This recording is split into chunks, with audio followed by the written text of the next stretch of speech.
नमस्कार, दुनिया की खबर में आपका स्वागत है। मैं हूं शुभे मिश्रा आपके साथ और आप देख रहे हैं न्यूज़ 18 बिहार झारखंड का डिजिटल प्लेटफॉर्म।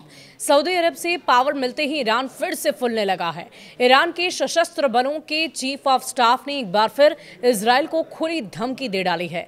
उन्होंने कहा है कि अगर इजरायल ने फिर से ईरान पर अटैक किया तो ईरान निर्णायक जवाब देने के लिए तैयार हो जाएगा। उन्होंने युद्ध विराम सहित अपने दायित्वों के प्रति दुश्मन की प्रतिबद्धता पर गंभीर संदेह जता दिया है। ईरान की यह धमकी ठीक उस बातचीत के बाद सामने आई जिसमें major general Syed Abdul Rahim Mousavi ने सऊदी अरब के रक्षा मंत्री खालिद बिन सलमान के साथ फोन पर बातचीत की है।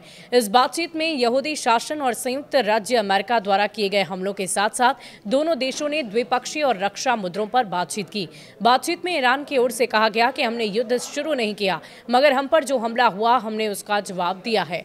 इस पर सऊदी अरब मंत्री ने कहा कि सऊदी सरकार ने न केवल इन आक्रामक रवैये की निंदा करता है बल्कि युद्ध को रोकने के लिए जो प्रयास हो सकते हैं वो भी किए गए। सऊदी ने इस्लामी गणतंत्र ईरान के सशस्त्र बलों के कई कमांडरों की शहादत पर संवेदना जताई। ईरान और इजरायल में सीज फायर है। हालांकि सऊदी अरब के रक्षा मंत्री से बातचीत के बाद ईरान ने एक बार फिर इजरायल को धमकी दी और कहा कि अगर यहूदी राष्ट्र की ओर से फिर कोई ऐसी वैसी हरकत की गई तो उसे तगड़ा जवाब दिया जाएगा। ईरान के सशस्त्र बलों के chief of staff major general Syed Abdul Rahim Mousavi ने कहा कि बेशक दोनों देशों में युद्ध विराम हो गया है, मगर मुझे इजरायल की प्रतिबद्धता पर संदेह है।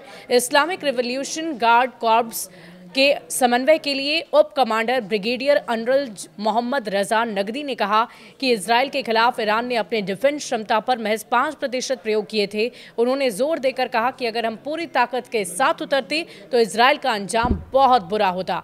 उन्होंने कहा कि जवाबी कार्रवाई के बाद ईरान की ओर से कई ऐसे वीडियो फुटेज प्रसारित किए गए जिसमें इजरायल में हुए नुकसान के बारे में दर्शाया गया। इससे पहले कई पश्चिमी मीडिया आउटलेट्स ने भी इस बारे में जानकारी दी थी कि ईरान की मिसाइल प्रणालियों को पूरी सीरीज को रोकने के लिए संयुक्त राज्य अमेरिका भी तेल अवीव का सबसे बड़ा सहयोगी बनकर सामने आया। इस बीच ईरान के सबसे बड़े शिया धर्मगुरु ग्रैंड अयातुल्लाह नासर मकौरम शिराजी ने अमेरिकी राष्ट्रपति डोनाल्ड ट्रंप, इजरायली प्रधानमंत्री बेंजामिन नेतन्याहू के खिलाफ एक सख्त फतवा जारी कर दिया। इस फतवे में दोनों नेता को खुदा का दुश्मन करार देते हुए दुनिया भर के मुसलमानों से एकजुट होकर इनका तख्ता पलट करने की अपील की गई। ये फतवा ईरान के इस्लामी हुकूमत के खिलाफ धमकियों के जवाब में आया है, जिसने हाल ही में इजरायल और अमेरिका के साथ 12 दिन की जंग लड़ी। ईरान की मेहर न्यूज एजेंसी के अनुसार अयातुल्लाह मकौरम ने कहा है कि जो शख्स या हुकूमत हमारे रहनुमा या मार्जा धर्मगुरु को धमकी दे उसे मोहारे बेह खुदा के खिलाफ जंग करने वाला समझा जाएगा। ईरानी कानून के तहत मोहारों को मौत की सजा दी जाती है। सूली, अंग भंग या देश से निकाला जैसी सजा दी जा सकती है। फतवे में यह भी कहा गया कि इन दुश्मनों को उनके बयान और गलतियों पर पछतावा करना हर मुसलमान का फर्ज है और इसमें यह भी जोड़ा गया कि किसी भी मुस्लिम देश या शख्स का इन दुश्मनों का साथ देना हराम है। फतवे के अनुसार अगर कोई मुसलमान इस कथित जिहाद में मुश्किलों का सामना करता है या नुकसान उठाता है तो उसे खुदा की राह में लड़ने वाले की तरह जन्नत में इनाम मिलेगा। यह फतवा उस 12 दिन की जंग के बाद आया जो 13 जून को शुरू हुई थी।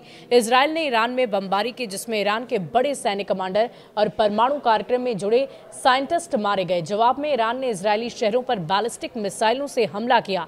ये एक इस्लामी कानून की व्याख्या है जो शिया समुदाय के सबसे बड़े धर्मगुरु द्वारा जारी की जाती है।